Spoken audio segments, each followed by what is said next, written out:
Welcome everybody in the webcast audience. I'm Terry Maggedy, the chair of our Elder Law Committee for the Trust and Estates section. And the first thing we do is go right to our sponsors because we're very appreciative for our sponsors that really make this happen so we can put on these seminars. And our first sponsor is the Sanborn team. And Brian is here from the Sanborn team to speak about the Sanborn team directly to you guys. Thank you, Terry. Thank you, Terry. Appreciate it.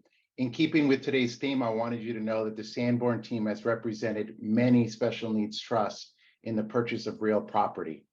We've helped to purchase property in Santa Clarita, Thousand Oaks, and as early as this year in Century City. For any real estate needs, please feel free to contact the Sanborn team. We're happy to assist you and your client find the right property for their specific scenario. Thank you and enjoy the meeting. You're on mute, Terry. Thank you, Brian. And our next sponsor is Orit Gadish from Geffen Real Estate. And Orit is also here to let everybody know about her company directly. Thanks, Terry. Hi, everyone. I'm Orit Gadish, broker and owner of Geffen Real Estate, specializing in representing trustees, executors, and administrators. When you work with me, you get to relax and know that everything will get done the way it's supposed to. You don't need to worry about having funds to pay to get a property ready to be placed on the market. Whether it's just a rekey, a trash out, a cleaning, replacing a broken window, or repairing a broken gas valve, or getting a cousin or the caretaker that never left to move out. Or if the beneficiaries would like a complete remodel to maximize the return on the sale for the estate or trust, and there's no upfront cost to the trust or estate.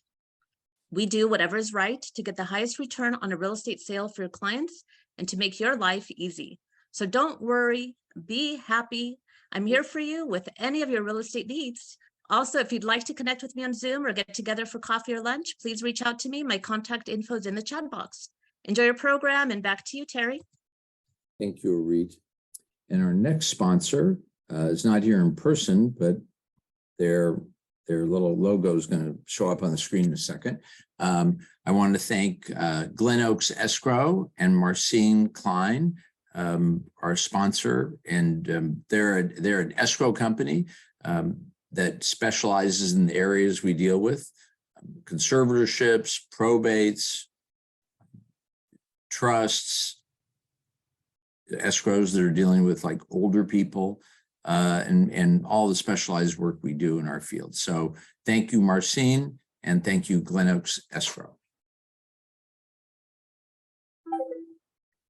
Our last sponsor, last but not least, is California Title Company.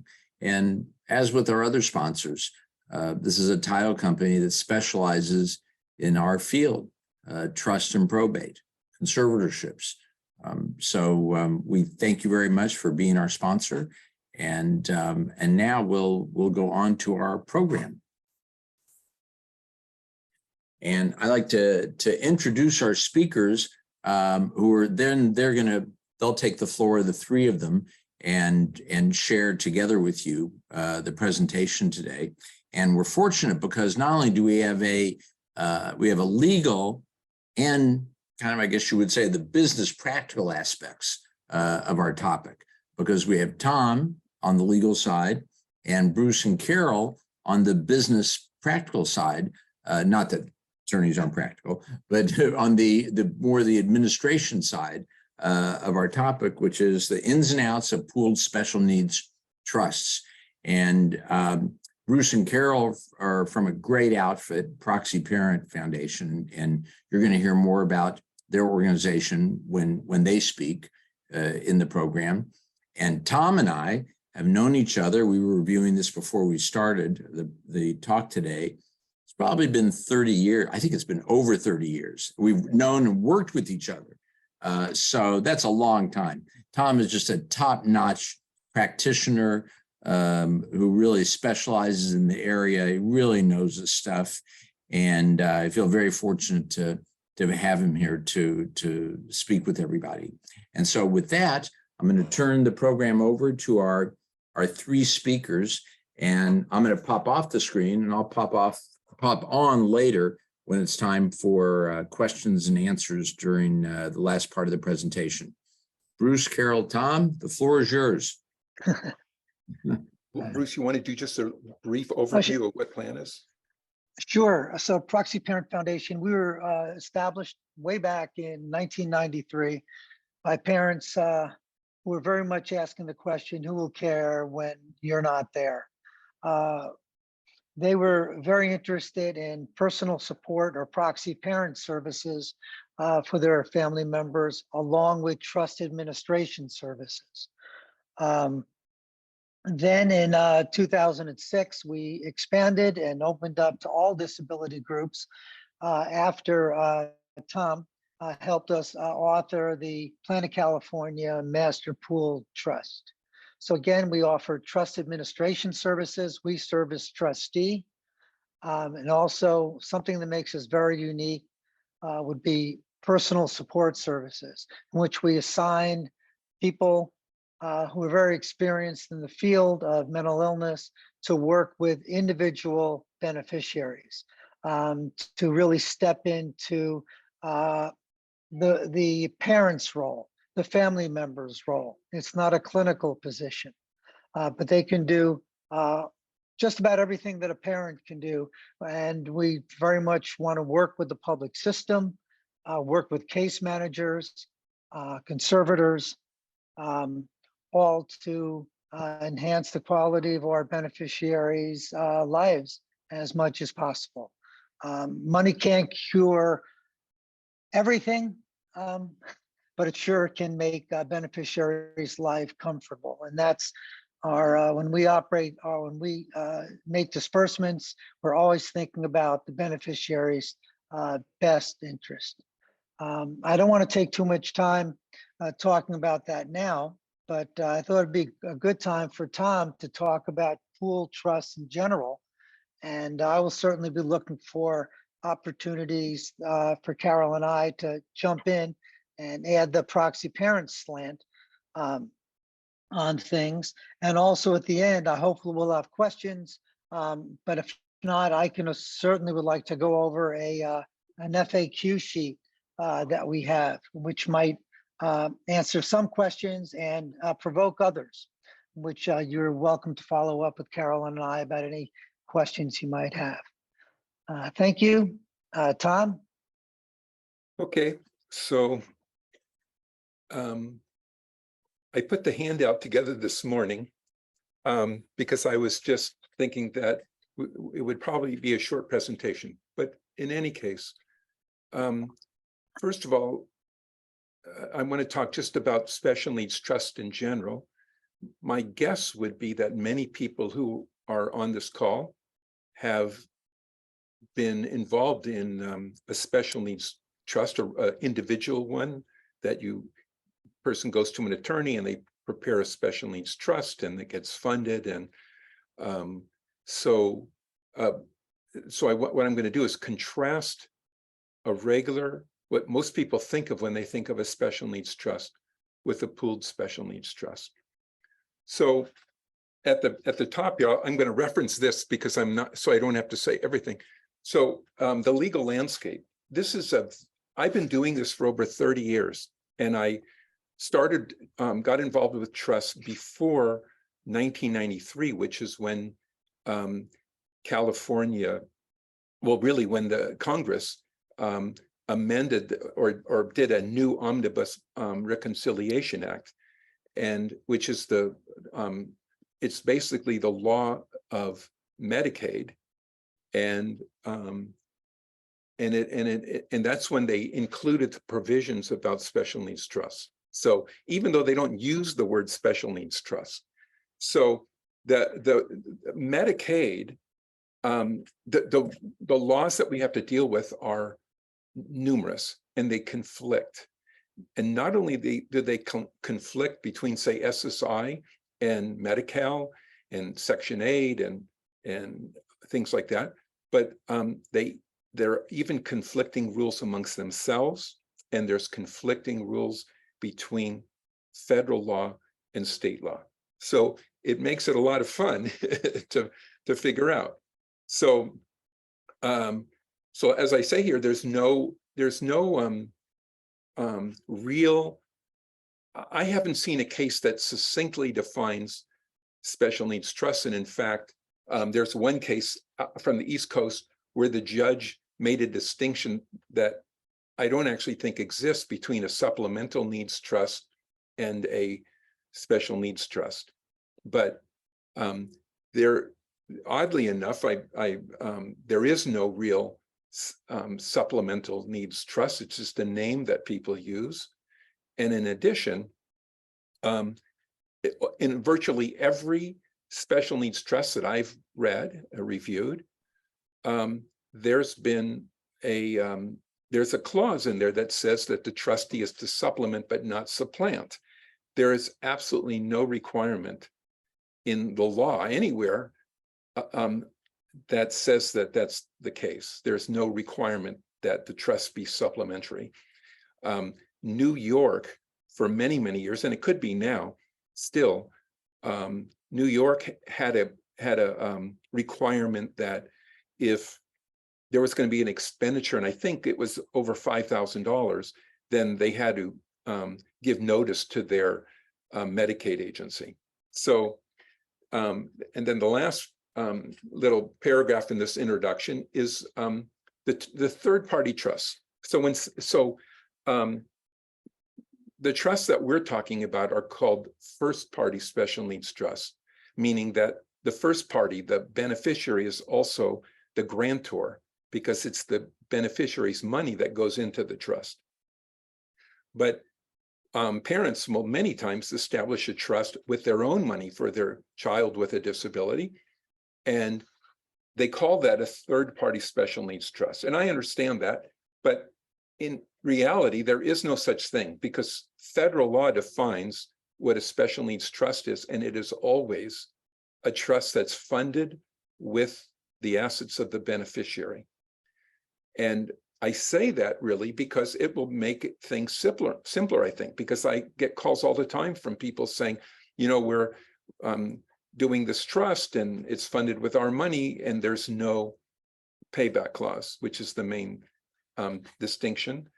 And because because of the special needs trust rules require that, but it's not required when it's someone else's money. It's an entirely different ballgame. There are, in fact, no real disposition issues or anything, because say a parent can pay for anything that's not food and shelter. So the parent could buy a cell phone for their kid. They could do all kinds of things, send them on vacations, do all kinds of things, and it won't become an event which results in SSI check being reduced or something like that.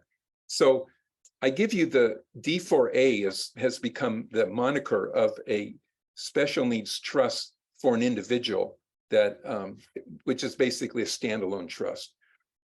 And what's significant about a D4A trust is that for until I think it was 2016, I talked about it later on, but the until the Special Needs Trust Fairness Act was enacted, a person could not they could not settle their own D4A trust. It had to be, so there was all kinds of ways, and I started using with power of attorney to do it. And then they changed the law with the, and now D4A trust can be self-settled, as they call it, meaning the beneficiary can be the one that requests the court to do it. And in fact, they don't even have to go to court. So if a beneficiary has capacity, he or she can simply go to an attorney and get a trust and sign it, and they're done. And they just need a trustee. They can't be the trustee of the trust, though. So now the pooled trust, which is D4C, always allowed the beneficiary to self-settle their trust. And so that distinction now is gone. So these are basically the elements of a pooled trust. Most places seem to call it, and we do too, we call it a pooled master trust because we don't want people to think that the joinder agreement is the special needs trust. So again, it starts out here, a trust containing the assets of an individual who is disabled. And disabled meaning what? Well, they're disabled because they meet the Social Security definition of disability, which means that the person is unable to earn right now, I think it's about $1,600 a month or more because of a disability that is found in the listings, which is an appendix to the United States Code. It's basically an appendix which states all the different types of disabilities. It's sort of like a diagnostic and statistical manual that's written by the Social Security Administration, you might say. And so, to determine whether someone's disabled, they have to, even if they're not getting benefits, they have to meet the criteria for disability. It's for Social Security Disability Insurance, SSDI, or Supplemental Security Income, SSI. And then it's established by a nonprofit association. And it used to be, they went by the tax criteria, which excluded some charities, so they changed it to a nonprofit. Secondly, each account is made, each beneficiary has an account. So it's like a lawyer's client trust account, basically. And the separate account, and all this springs into being because what the beneficiary does when going to any pooled trust charity to open up a trust is they sign what's called a joinder agreement, which states the terms that are specific to that individual. So we have drafted all kinds of special joinder agreements to meet all kinds of situations. I'll tell you, being counsel I've been with Plan, like I said, since the beginning of the trust, and it's not for the faint of heart. We have defended numerous cases against the Social Security Administration, sometimes 3 in a year, which for us is a lot, and we've won every single one of them. In fact, we ended up amending the trust for the early termination changes that Social Security made and published in a POMS. We won several cases about that, but then got tired of it. And I suggested the plan that we just go and amend the trust and use the language that they wanted and stop spending time on that. And that's what we did.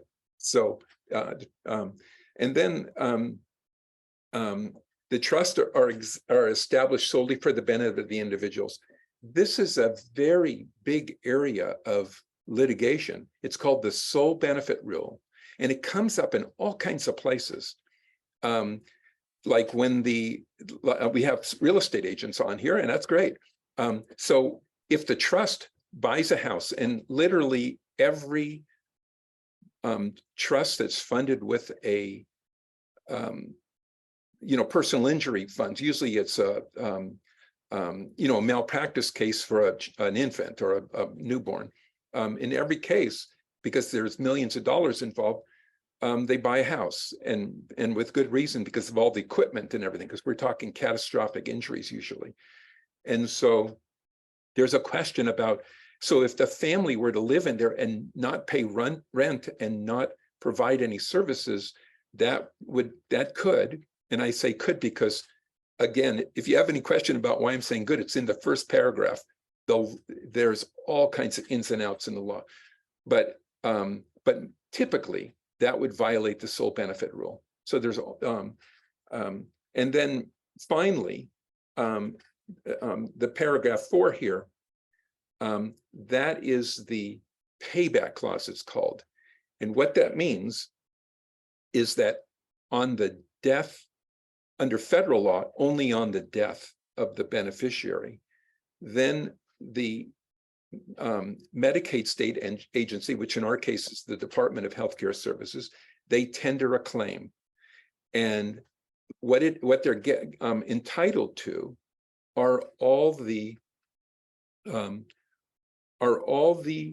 Medicaid funds that they expended for the care of the beneficiary during their lifetime. It goes back even prior to the date that the trust was formed.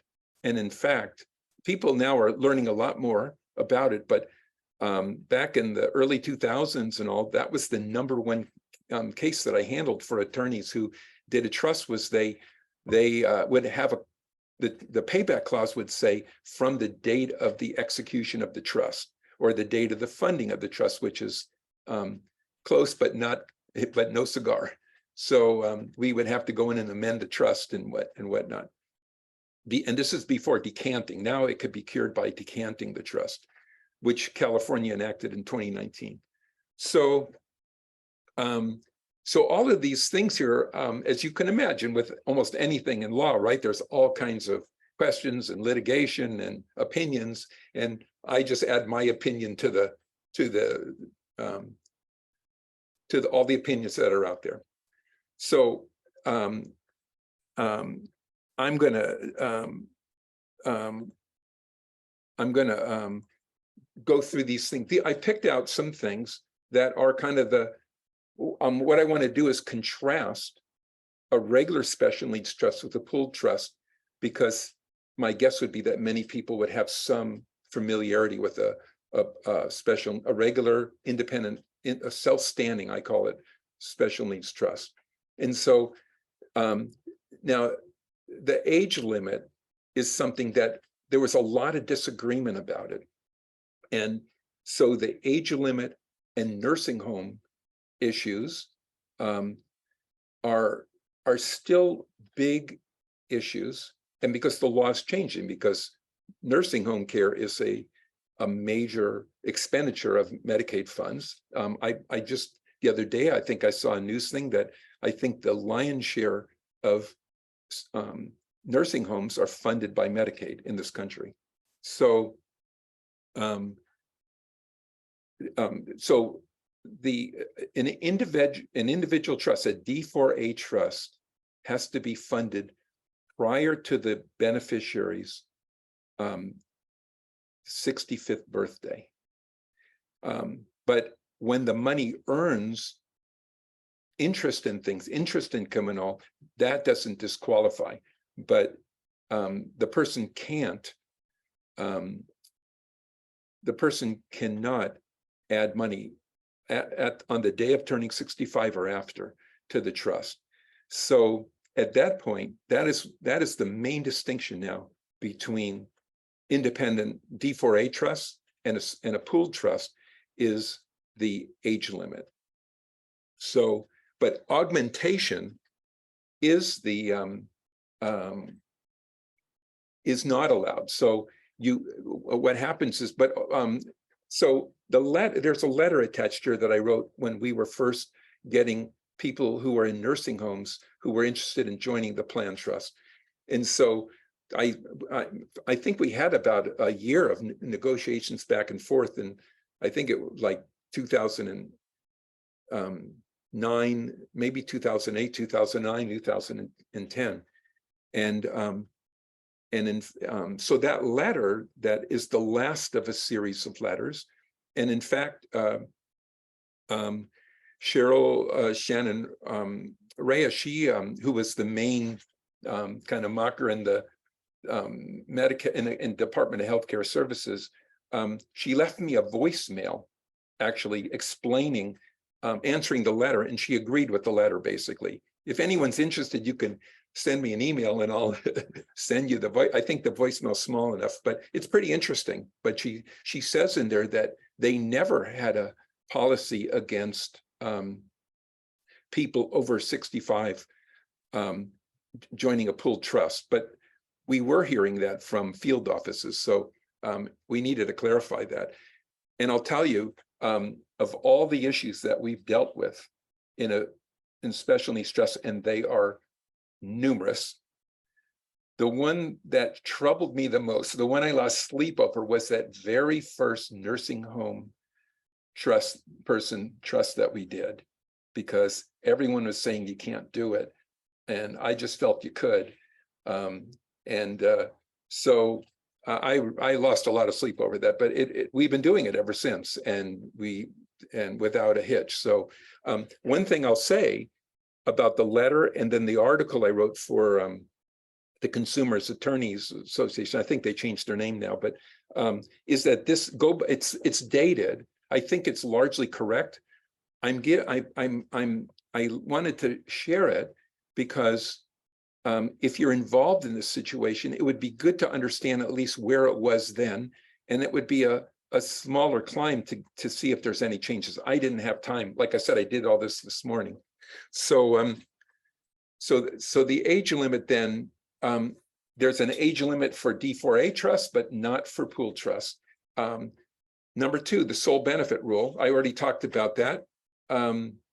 It comes up in all kinds of things. The most common is a residence, but it comes into play in all kinds of things, like the trust paying for a companion for the person who's going on a vacation, and they want to have a companion go. If it's a person with a developmental disability, oftentimes the regional center can fund an aid depending on what they were getting while they're living at home. If they have round-the-clock care, then it would be more likely that they would allow that person to go. And so if the trust paid their accommodations, we would call it an accommodation. We'd fight for it, but we would, so it's those kind of things, but they come up in all kinds of situations. You got to be aware of that. The payback clause. So in a D4A trust, on the death of the beneficiary, or and this is interesting, I did a series of appellate cases a couple of years ago on the payback clause, and there's a couple decisions out there, appellate decisions published, and a couple unpublished ones. But oddly enough, the court ruled that this is in connection with trusts for people with disabilities under Probate Code 3600.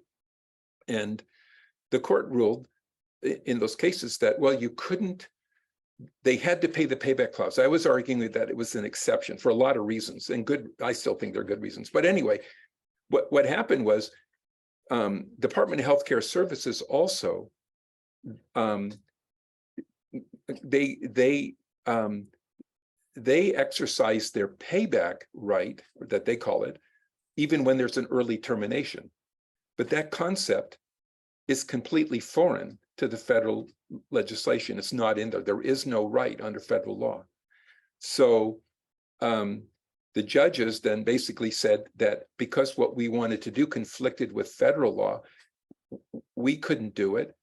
But they wouldn't go far and say that neither can the Department of Healthcare Services. Now, they felt they were in hot water because in one of their briefs they conceded that violated federal law, and they even offered to repeal that regulation. But the court said you don't have to do it. So anyway, like I said, it's a wild. It's very complicated. So oh yeah, so the early termination. So like I said, we litigated that in several cases against Social Security and won, but we ended up amending our trust just to stop doing all it. It's very time consuming.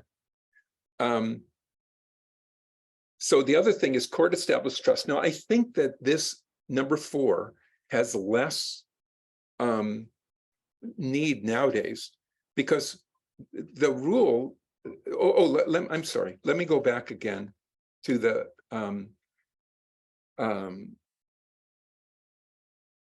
payback clause and just add one thing. Again, this will relate to the first paragraph of this handout, and that is that the Social Security Administration requires a payback at the early termination of a trust, even though Medicaid doesn't.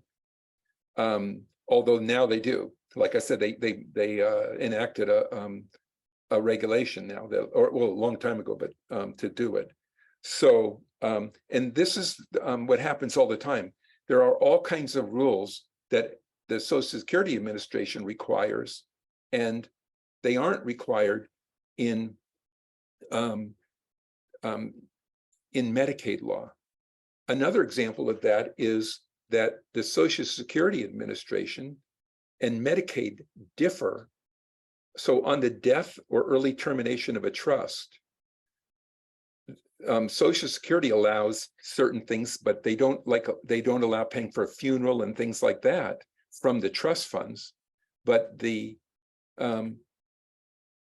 but Medicaid does. So there's a lot of, you have to be really careful, not just with pool trust, with D4A trusts as well.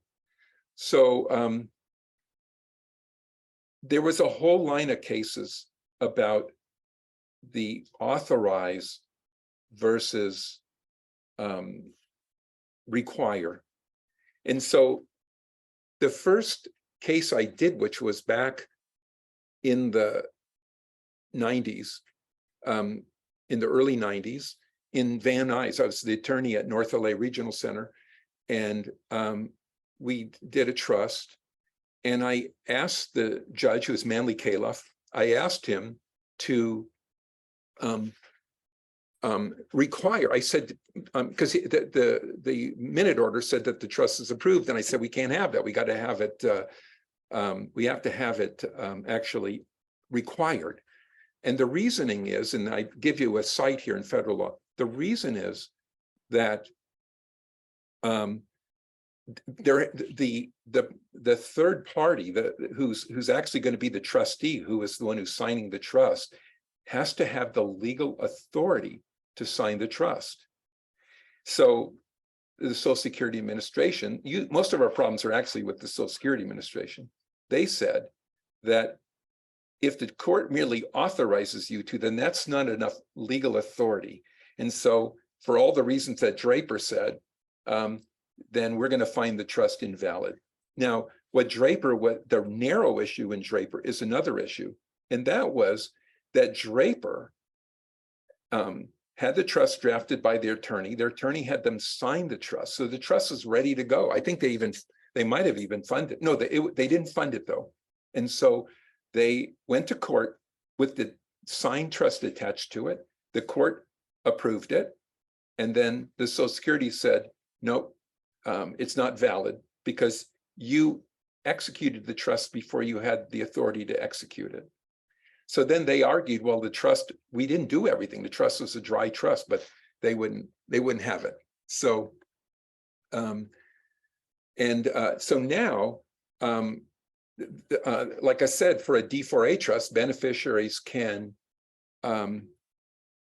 they can execute their own trust. They don't even know to court. It can be like a regular living trust, if you will.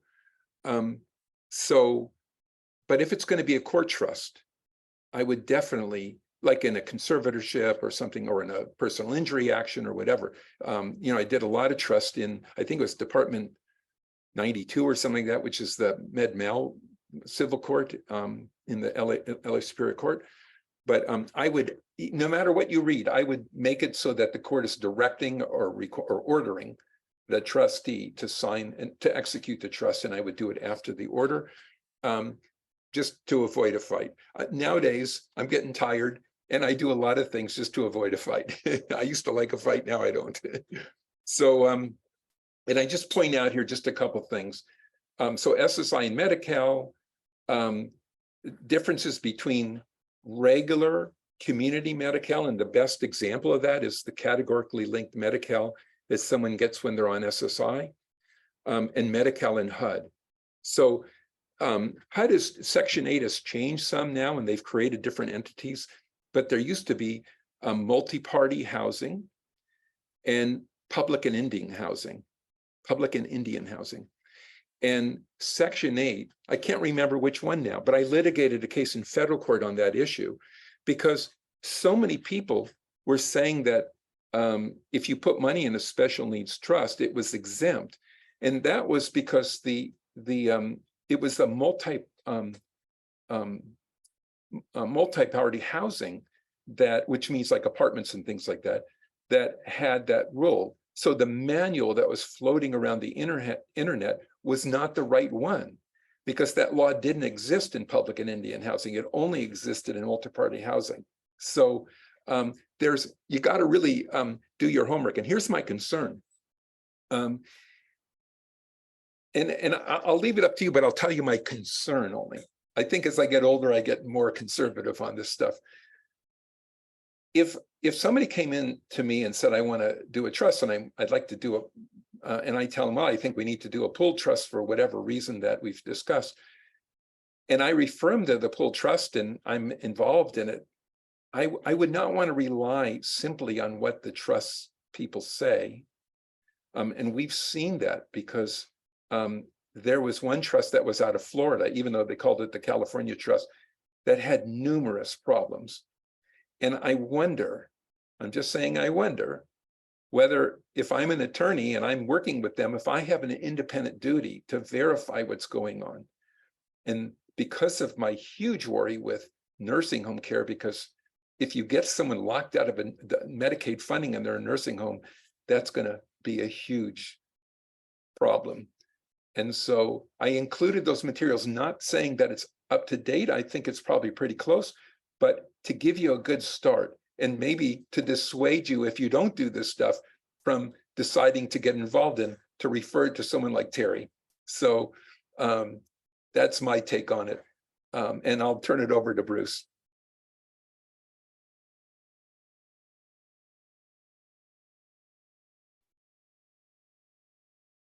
Bruce, you're muted. Bruce, you're on mute.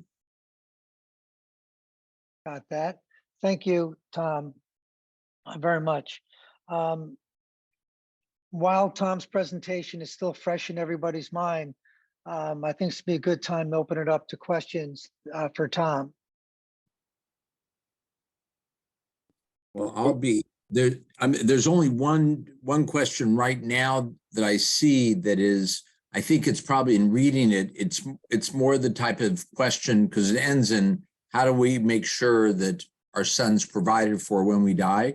So I think for that particular question that I see in the Q&A, I think you should just reach out to Tom directly.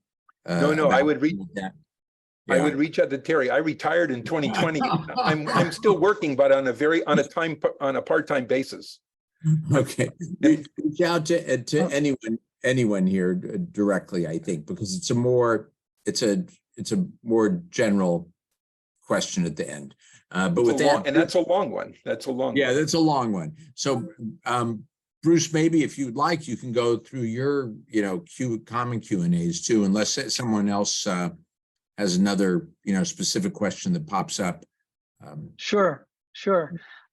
Why don't I go through a list of frequently asked questions quickly. This is what happens to the remaining funds when a beneficiary passes away? Of course, this question is particular to a pool trust. Proxy Parent Foundation keeps 25% of the remainder, and the rest goes to whomever is designated to the trust. Can Proxy Parent Foundation serve as representative payee for government benefits? Oh, Bruce, can I interject one thing there? Please. That I forgot to mention. So the planned trust is both a D4C trust funded by the beneficiary's own money, and it's also what people call a third-party special needs trust. And many parents and relatives will open up an account and with their own money for their kid.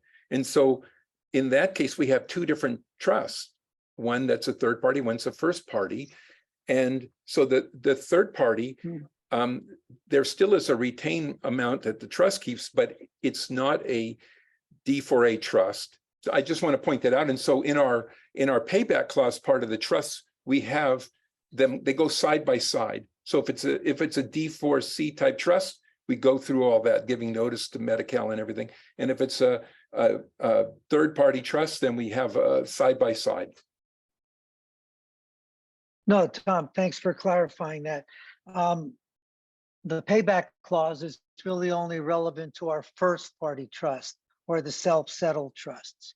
And usually those Medi-Cal liens are quite large and almost always exceed what's left in the trust. So sometimes $1 million Medi-Cal lien,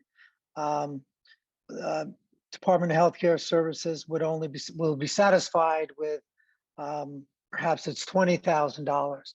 That would be their remainder share. So thanks for clarifying that, Tom. So regarding whether or not Proxy Parent Foundation can serve as representative payee for government benefits, generally we cannot.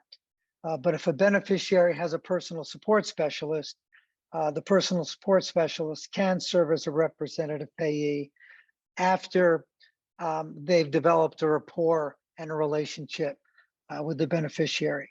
All of our personal support specialists, proxy parents, and those terms are interchangeable, so I'll use both of them. Those are long-term relationships. For example, there was a beneficiary when I was doing personal support work that I worked with for about 23 years until he died. And when he died, it was like losing a brother. And, you know, I was involved in just about every aspect of his life. We have other personal support specialists who have similar long-term relationships with their beneficiaries. It's not a revolving door position like so often happens in the public system with case managers. It's a revolving door of people. Our people are fixed, they're in place, very much like a family member. What if we already have a special needs trust but want to join Proxy Parent Foundation? If you already have a special needs trust, a standalone special needs trust, you can sign a joinder with us and then go back to your living trust to insert bridging language supplied by us to have your Proxy Parent Foundation special needs trust funded. We've had several occasions in which a family had set up a standalone special needs trust. The family member who was the trustee decided they wanted no part of this anymore. It was just far too difficult. They didn't, you know, they were having difficulties in their relationship with the beneficiary. You almost always have to go to court to replace a standalone special needs trust and get the court's permission for the executor or the trustee to sign a new joinder with us. It's a very difficult and expensive process. But also a family can have two special needs trusts if they like, ours and another. It's not the most efficient way of operating, but some families elect to do it, especially if there's perhaps real estate involved. That's another whole question about when a house is in a pooled special needs trust. We tend to discourage that. We've had numerous examples in which a beneficiary was not able to live in the house and their trust did not have enough liquid assets to support them in the house. So it was a very difficult process to get the beneficiary out and find them alternative housing. If the trust is amply funded, then it's really much less of an issue. We can bring in caregivers, in-home caregivers as needed. We currently have a trust that's amply funded. The beneficiary has never lived anywhere except in the family home.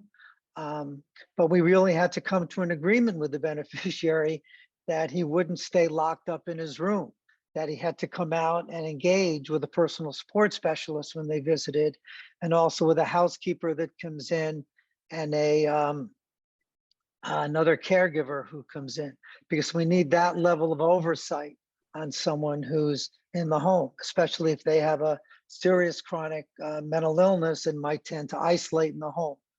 So we have to be very careful about that. How is the money invested?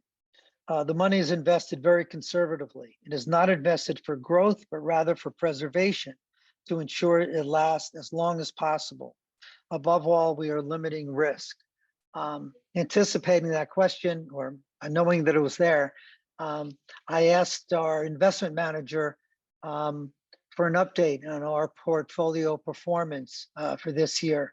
And it was quite good. A year to date. I wish my own retirement accounts were doing as well as our pool trust accounts are. Our investment manager is a company called Lindbrook Capital. The actual investment platforms are very conservative, very, very conservative, and Attila the Hun conservative. That's limiting our exposure in this current market, thankfully. Can Proxy Parent Foundation serve as a successor trustee? The answer is no. No, we can't. But sometimes situations do come in which an executor or a trustee of another special needs trust will go to court to have the other trust replaced with ours. Like I mentioned, it's a very expensive process. How is a personal support specialist involvement determined? A family does a needs and resources assessment with us, which creates a snapshot of the beneficiary situation. In that, we budget for personal support work. It's an hourly fee that's taken out of the trust. Again, it's a long-term relationship. These budgets that we prepare are evergreen. They are very flexible. The beneficiaries' needs are going to change over time, and we need to be able to adapt to the beneficiaries' changing needs. In addition to that, we do a new budget for each beneficiary who receives personal support services at least once a year. And that assessment has to be approved by our Quality Assurance Committee and our Trust Oversight Committee. There's lots of oversight within Proxy Parent Foundation. I make disbursements. I'm the trustee by corporate resolution currently. So I have to go over, question every disbursement that's presented to me by a beneficiary through our trust agent. And I have to be very careful, like Tom was talking about the sole benefit rule. I have to be very careful that that's met, and also that other Social Security rules and regulations are not being violated. How can the grantor be sure of the organization's longevity? This is a question that families always ask. We expanded it, like I mentioned, in 2007 to accept all disability groups and this all disability types, and this helps to further sustain the organization. So we're incurring more trustee fees, more administrative fees, and this is strengthening our core account, which enables us to sustain ourselves currently and well into the future. I'm very confident that we'll, the promises that we're making to families today, we'll be able to meet long after all of us in this Zoom presentation are gone.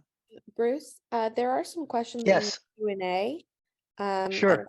Terry wants to moderate those. Maybe I can do that. If you want to, Bruce, I don't want to interrupt the flow for your, okay, so No. let's go through a couple of those. And again, summer, let me do, here's, as people overlook, okay, so let me do one easy one, and then we'll dig into the deep ones. One was, what's the minimum requirement, I guess, for assets for Proxy Parent to get involved with the pool trust or otherwise? There's no minimum, there's no maximum. But understand that once a trust is funded, it's going to start incurring trustee fees and investment management fees. But there's no minimum. Okay. Then here's one with, I guess, with some meat on it. I know, Tom, this you can dig in and say a few things about this one.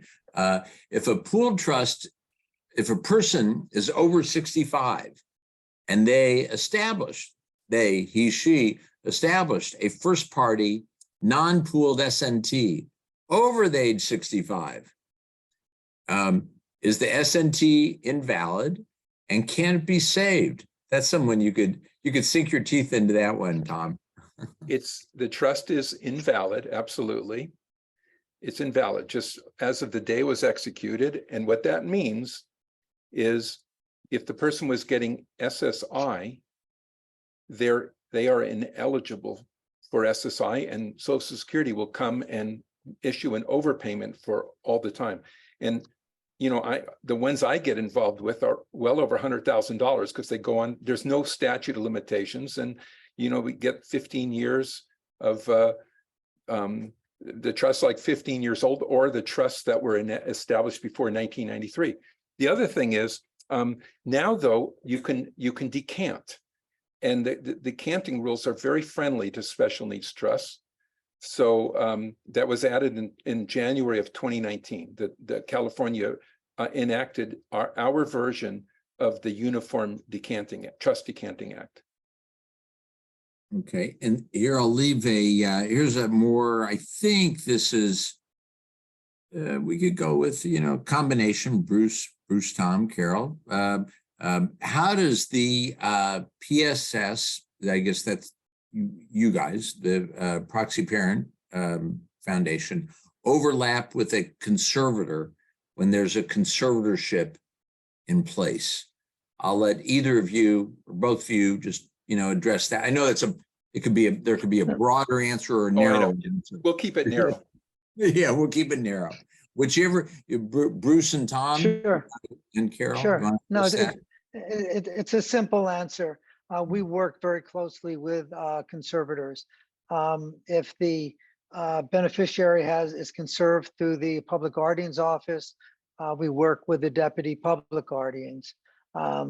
They tend to be very thankful for our presence. We can serve as a buffer between the public guardian's office and a family member when communications have broken down. So we work very closely with them. And anything you'd like to add to that one, Tom? No, that's exactly it.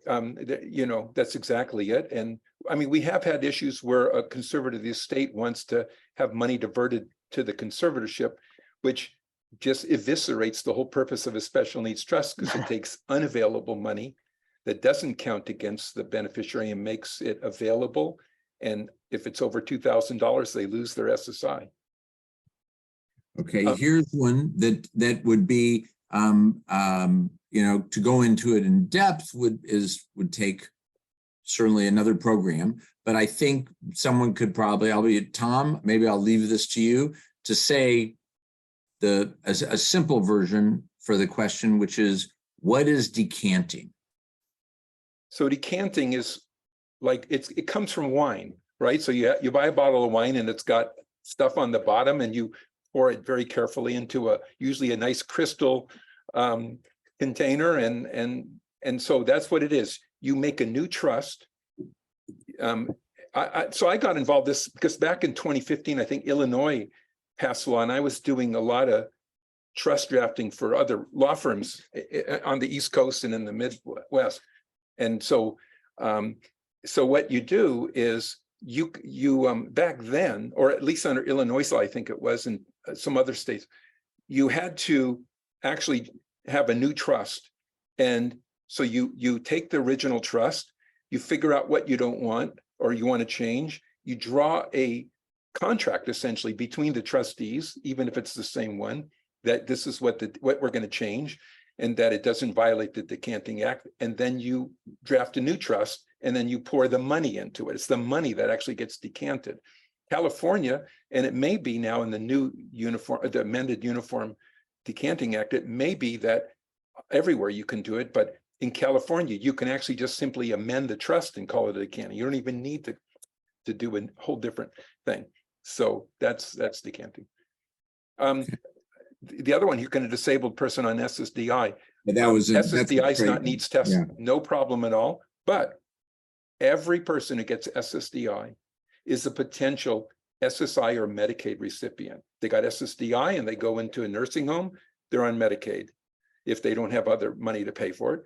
Number two, if a person is on SSDI and for whatever reason, and they're getting less than $1,400 a month of SSDI, if they go into a board and care, maybe they had a operation or something, and now they are unable to live on their own or whatever, and they need to go into board and care, they're going to go on SSI because the SSI board and care rate is $1,449, I think, or something. So they're going to go on, they're going to have all of their Social Security, but that counts as income, and they're going to get a little SSI, and then they're going to lose it. So you got to be really careful. I would never encourage anyone who's on SSDI to say, I don't have to worry. I'm good. Okay, I think I'm going through the other questions are pretty, it seems like they're pretty specialized. You know, how do we provide for our son, or how would the trust be funded? If I could say two more things. Yeah, please. These are, I just want to say two more things that I was thinking about. Please. So one of them is exemption. So if you're doing something and you get a, and you get a claim that there's a death or a early termination, and you get a Medi-Cal claim. So I've litigated the issue of if the person was in special ed, Medicaid funds a lot of the special education services, and they can't collect for them because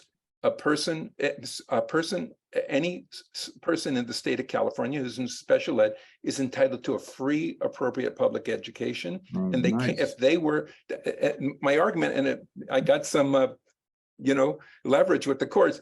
They by doing that, then they would be denying them a free, appropriate education. And number two is if you enroll in a pooled special needs trust, and for some reason it's not working out, maybe with the agency, you can do, even under Social Security rules, you can do a lateral pooled trust to a brand new pooled trust. So you can essentially decant your pooled trust, then you could go and join another pooled trust. Great, very, very, very interesting issue there. And I think I'm going through, it seems like the other ones are probably pretty, it seems like one of the individuals needs some like special advice about their own son. But I think, and we're now down to about 1:30, unless anything else any of our distinguished panel would like to add. Bruce, Carol, Tom? Well, I just want to add that the individuals you're mentioning who had those questions, please contact us, and be happy to talk with you. Yes, that a great idea. So I see the person on the question and answer. You could reach out to Bruce. I think your contact information is maybe on there. If not, you can just, you Google Proxy Parent. I'm sure it's easy to find. I think with that, we'll end our program.